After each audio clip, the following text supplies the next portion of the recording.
kind of where the ISO standards come in. They're not mandatory to use. Yeah. But clearly it gives you this level of compliance that's acceptable. So using them really protects the boat builder. Welcome to the ICOMIA podcast, where we're supporting the marine industry's most important conversations. Welcome everybody to the ICOMIA podcast. First, before we dive into the industry's most important conversations, I must say a thank you to our sponsor, AkzoNobel, for helping these conversations take place. Without further ado, let's go into an expert topic of ISO standards.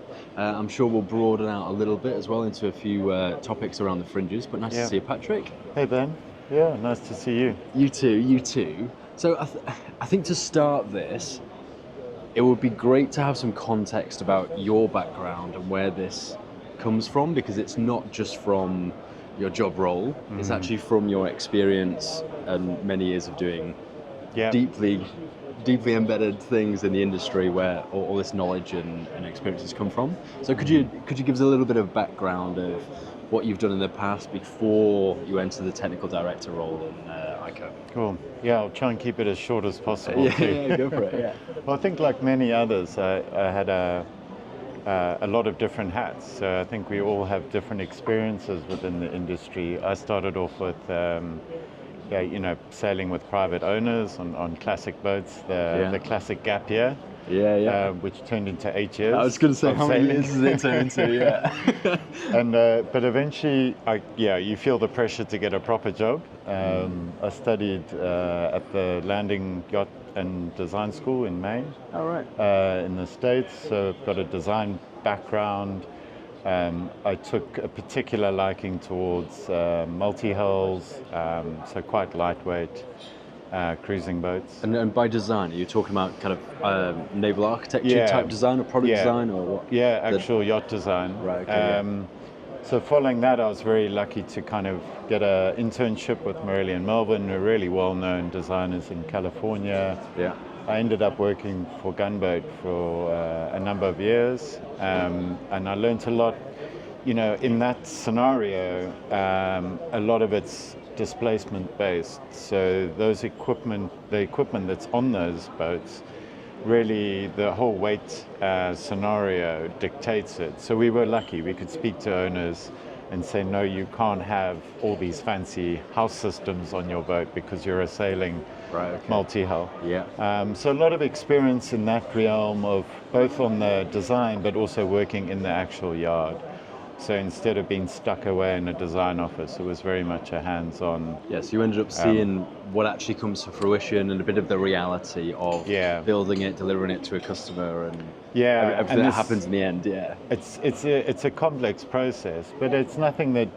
It's really about project management, and much like the housing sector, where you've got an architect and a builder, things change along the way from the design process through to deadlines.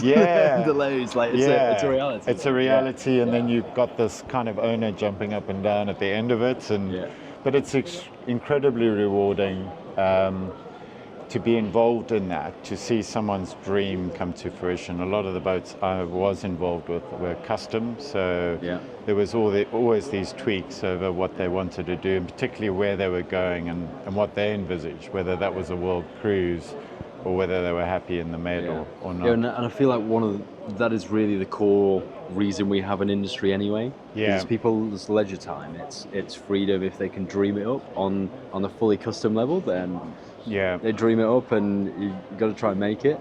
But also, they're not doing it for commercial reasons. It is purely for enjoyment, and so that focus on what will you enjoy most, and we'll try and make it happen, as opposed to what is technically possible, or you need this to be in your life, and all that kind of things. That's really interesting. And along the way, we've got these owners that you're designing and building for are incredibly conscious of their impact. So there's this natural progression. I don't think it's always a hard sell to say, hey, why don't we look at this detail a little bit more carefully, reduce the impact.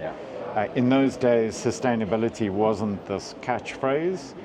But it was something you considered because of what you were doing, which was going out into the marine environment and enjoying it. So that impact, and I think I was quite lucky. Sailing multi-hulls are pretty much, it's already the early hybrid propulsion, effectively. Yeah. So your whole scenario of running onboard energy, etc. The main propulsion system was sail. Right, yeah. And in that you were always off-grid anyway. So the systems in place, the solar, the wind turbines, all of that was at that stage, the early 2000s, was always coming into fruition. And now we're seeing a massive uplift of all the new technology you can use. Yeah. So what's now your role in ICOMIA, just before we go deeper into ISO certs and everything like that?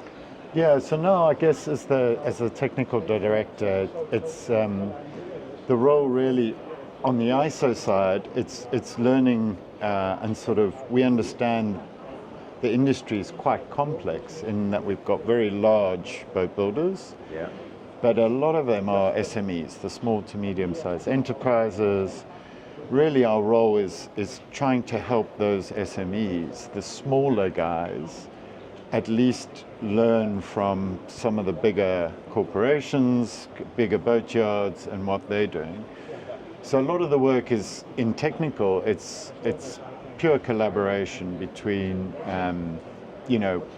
some of the knowledge we have versus some of the knowledge that's missing and that applies sort of geographically as well. It's really trying to understand. We have a lot of rules and regulations in Europe.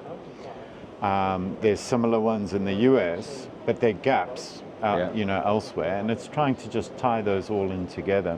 Yeah, so almost being a centralized knowledge base, but for the good of everybody. So that if there's boat builders that are making huge advancements and operating in a very positive way, let's make sure not only the large corporations, the large boat builders, but also the small family businesses, which is quite a large part of the industry, know about those processes and how they can improve for the good of everybody. Absolutely. It's for the good of the whole industry. Yeah. And it's always good to take a step back and look at the end goal. And the end goal really is to get knowledge out there. It's I think for far too long, and I'm at fault here, working in a design role, we work in these little independent silos, and we don't really share some of the, the things that we should be sharing, we should be giving back. So we want to break down these sort of semi-silos in the industry and try and help those emerging markets or other areas where we can, and that's not to say that ICOMIA goes around and says, well, you have to meet the US requirements or you have to meet the European requirements. It's just to say, this is out there, it's working, there's some nuances to it, but we're addressing those continuously. Give it a go. See if you want to export to Europe, you're obviously going to have to follow these requirements. Yeah. So, but the spirit of it is very positive. It's here's recommendations, here's a way of doing this really well. Here's what we'd recommend. Okay, there's a set of regulations that you must meet, but also let's try and push the whole industry in the right direction. So in time and over time, we actually improve and refine how the industry works. And that end goal is exactly it. We address these sort of safety requirements in a way that isn't sort of mandatory, and that's kind of where the ISO standards come in. They're not mandatory to use, but clearly it gives you this level of compliance that's acceptable. So using them really protects the boat builder or the equipment or component manufacturer. You don't have to use them, but by using them, you know that you've got this sort of technical file and a checklist that you've gone through some of those things. Let's talk about ISO certs. I know this is a huge part of your role. And let's go about this starting quite descriptive, quite basic, and then we'll kind of expand on that. So could you define an ISO cert and what it does? And then we'll go from there. So I'll try. I'll try and give you the straight into the technical stuff. I'll try and give you a really quick overview, and I'll start from my experience where my dad designed and built his own boat. So, Oh, nice. At that level, there was nothing. People made decisions based on their own experience. So if you were an engineer, you would bring that to the table. So it was a bit like the Wild West. Yeah. And remarkably, we kind of got to remember that. So in my case, it was a father who just did stuff with no ISO standards in place.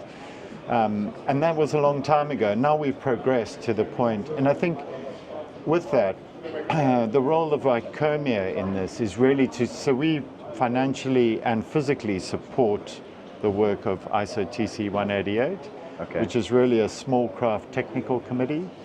And in that, we've been meeting here at Boots in Düsseldorf in various working groups.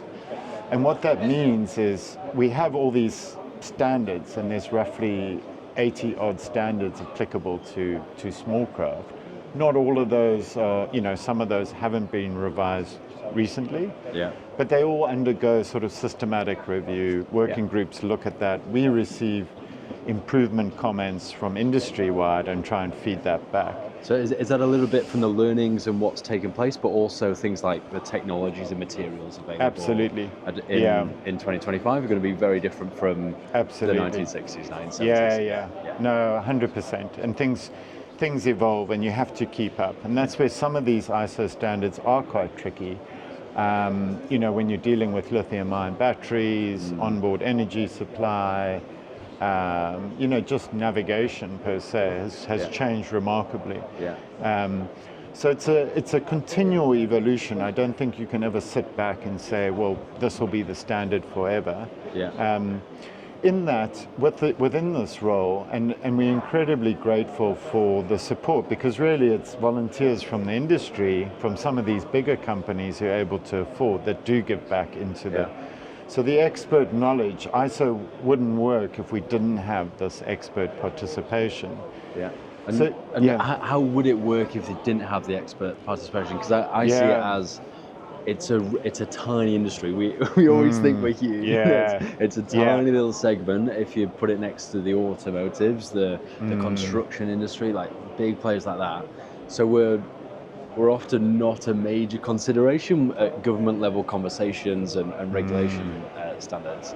So by having these representatives, I always see it as, here's some really niche expertise that would mean an ISO standard or something similar doesn't hit the industry and actually is not long term for the good of the industry. It's not going to positively move the industry in the right direction. Is that how you see it? Or? I mean, the thing about it is it gives you a level to reach. So within the situation in Europe, we have the Recreational Craft Directive, which doesn't, it's a bit of new legislative regulation directive, but it incorporates high level sort of, these are the requirements, essential requirements you need to meet, but it doesn't tell you how to get there. So that's where the ISO standards come in. And it explains that process of what are the minimum bits that you have to do. So really keeping that in mind, we always try and get that message out. They're not mandatory to use, but use them understanding that that's the minimum. You can go beyond that, and certainly you almost need to go beyond that, but that's the minimum for the global industry to reach. So could you describe the process? So if you're a marine business, you've put a lot of research and development and design time into bringing the product to market. What's the process to get it certified and approved? No, it can be a long process for a prototype. But if we look at a random example of something like personal watercraft, those manufacturers, there is an ISO standard in place. There's some requirements in that European directive, and you'd use the ISO standard to make sure you were reaching things regarding safety, engine cutoffs. There's a whole section on steering, etc. So that process of using the standard is you would then declare that or use that as your method of compliance to the requirements in the directive. And that may or may not involve, we don't need to get into the technicalities because there's so many different craft I bet, yeah. involved up to 24 meters. But effectively, you would then either self-certify, so as a builder you can sign your own compliance documents, list the standards that you use to reach that compliance, and essentially meet all the legal obligations in Europe. Or you can use a notified body in Europe. We work closely with the RSG group, which is a group of notified bodies.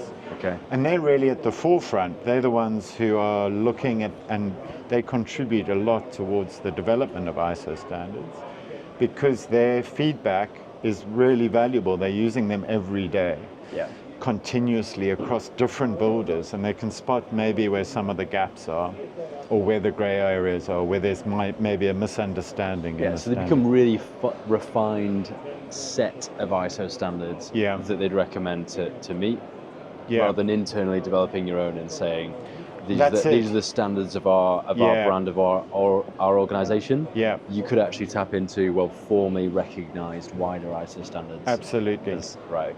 And the work within ISO is quite controlled. It's collaboration. We don't always agree immediately in ISO working groups because people are coming from different areas. It's truly global. The members there are national standards bodies, effectively. They're not associations. ICOMIA sits in there as a liaison. We don't have a strong position and a voting right like a national standards body.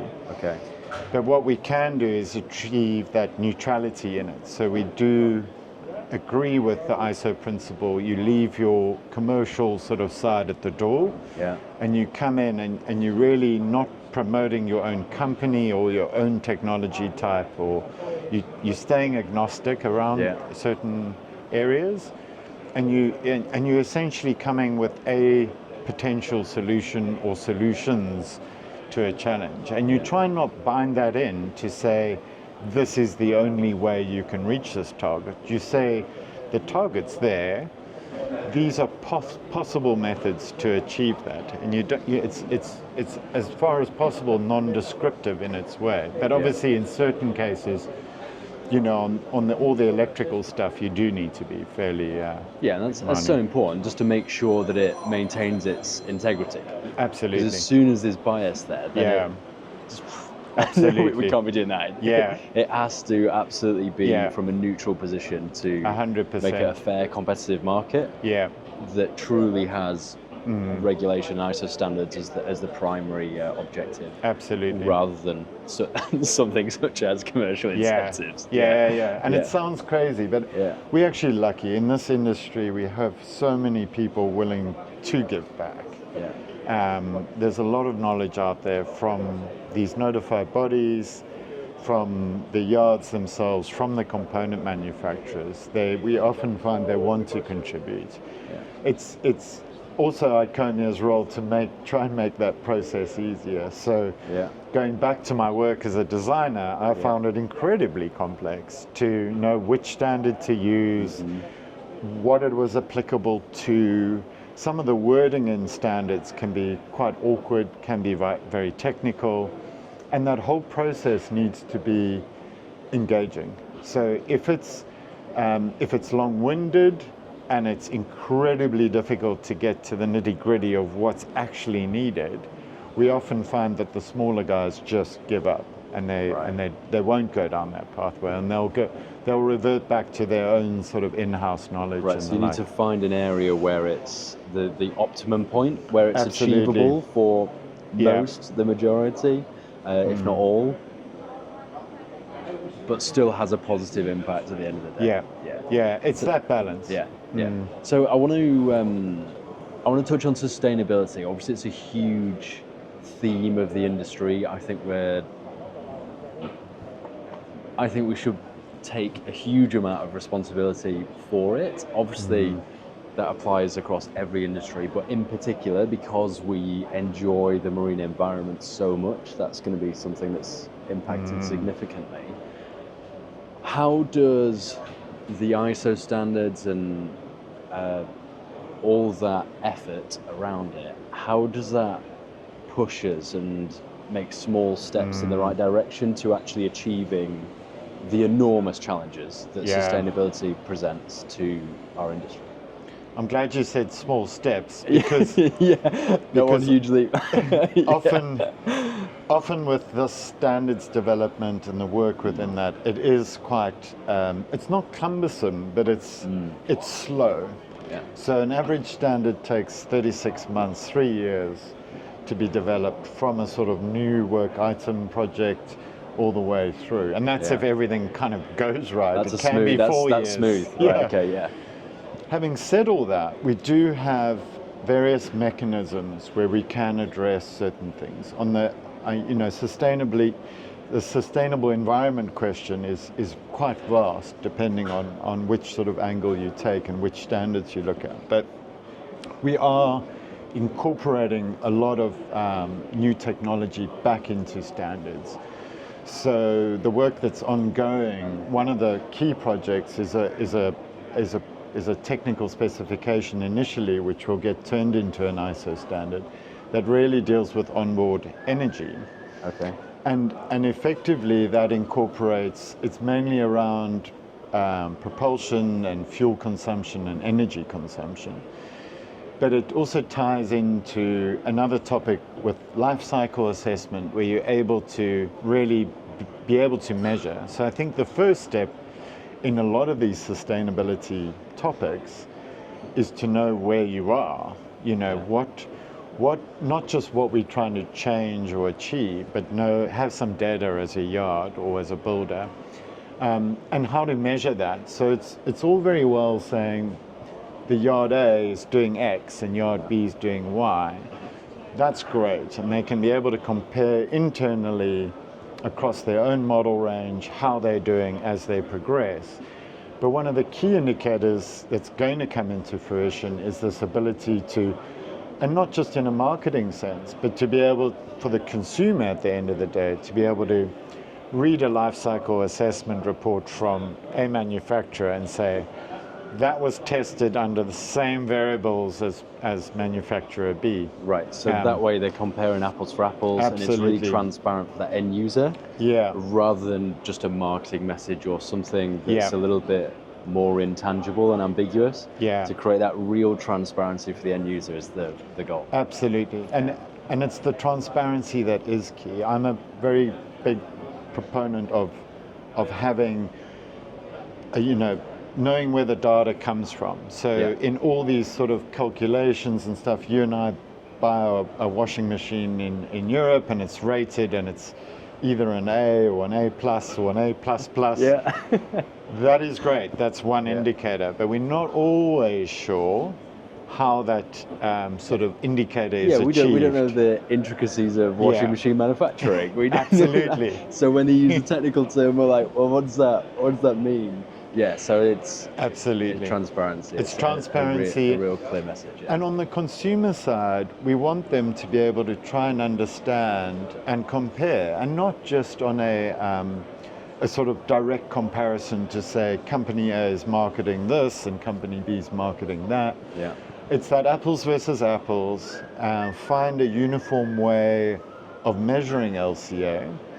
And that's where some of these standards will really help. On fuel consumption, for example, or energy consumption, it's going to be one of the best forms of getting data is sea trial data.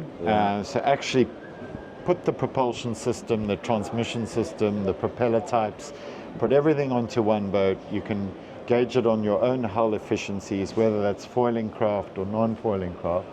And you'll be able to, make a direct comparison, rather than a theoretical data set that then says, well, this propulsion system can achieve X. It's an actual comparison. But that is difficult. And it's difficult because we kind of have to sit down as an industry and agree what those variables were. And create that centralized system, one system, absolutely. One measurement of data, a database as well to compare it to. And data is really key on this. We're finding more and more within the ISO work, within talking with regulators, with industry-wide, with tourism, with marina developments, data is all quite key to the conversation.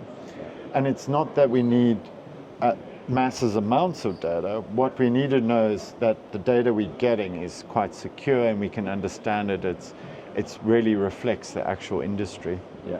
And so let's have a quick nod to the future. So over the next few years, what are kind of the key milestones that are being worked on now so that in a couple of years, 2, 3, 5 years from now, we're in a better position than we are today? Yeah, so we're undergoing quite a bit of change, I think. Yeah.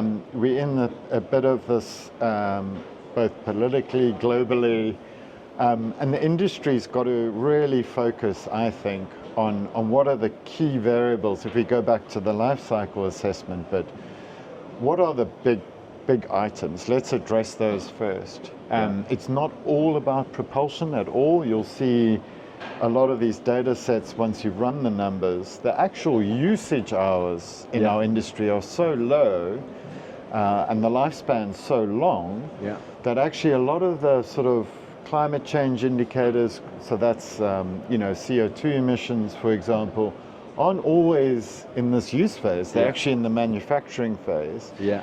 So I think a lot of the work we need to look at is not just how our craft are used, but go all the way back into the raw materials, the distribution, where we're getting those from, the source, the supplier data that's supplied with these raw materials, all the way through the manufacturing phase. Yeah, so it's not even just the, I don't know what phase you formally call it, but it's not whilst the boat is in use. Yeah. It's way before exactly. that. Where did all these materials come from and what happened there? How were they assembled, manufactured, manipulated, and then supplied with the transport involved? Then its use phase, and then end of life. Yeah. What then finally happens to those materials, and After that way we and then we finally get a holistic view of what's the reality, what's the end of the day emission and impact on it. Yeah. So there are a lot of and you've mentioned one now with this end of life. We need to, that it's been on the agenda for a number of years, and under that it's sort of a topic of how do we, reliably use that when a craft reaches its end of life. Is it disassembled? Is it is it just literally crushed up and used as a cement additive, or is it just dumped in a marina? And we built boats so well in the beginning with GLP and other resin types that actually they're lasting still here relatively today. long. Some of those craft are definitely coming towards the end of their life, and they are appearing in waste dump sites or wastefulls. But really it's looking at that topic and saying, and really the topic of design for disassembly is how do we make a product today knowing that in 40, 50 years time, somebody's going to have to be taking that apart. Is there a way we can design our product that doesn't mix multiple materials into something that's really difficult to roll back, difficult to get those sort of resources that were high cost in the beginning, extract them and get a reuse pathway for them. Yeah. So a lot of that sort of forward thinking we have the immediate issue of abandoned boats, but we have that other far more interesting thing of what can we do today to stop that today, as well. How does that work? Yeah, and it is difficult because I think honestly, a lot of boat build, I've mentioned the Recreational Craft Directive, but there's a lot of other rules and regulations that apply to the small to medium-sized enterprise. There's things like cybersecurity, there's packaging and packaging waste directives. How do you brand your product or component? How do you bring it to market? So there's 101 different things to be looking out for. And we want to try and help with that sort of process to make everyone in the industry aware of what's upcoming. Just on the chemicals and substances side, it's a minefield of information of what products are going to be facing a sort of hazardous label and therefore removed or restricted for use. And that's difficult. That we have to kind of collate with various bodies, industry bodies, maybe other industry bodies outside within the patent sector to try and understand what sort of products are under risk in the next sort of 5 to 10 years. Yeah. Yeah. Patrick, thank you so much for your insights. You're a fountain of knowledge, and I think you're often one of these kind of figures, and so much of your work is often under the radar. It's very, very long term, so it's not kind of celebrated at these big events, and there's just so many things in the background that you're working on that are incredibly important to the industry. So thank you for those insights, and thank you for coming on the podcast. Great. Thank you, Ben. Appreciate the invite. Yeah, no problem at all. Cool. Everybody, I hope that conversation proved important to you.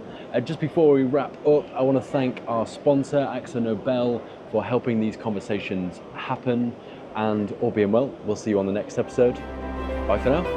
Ciao.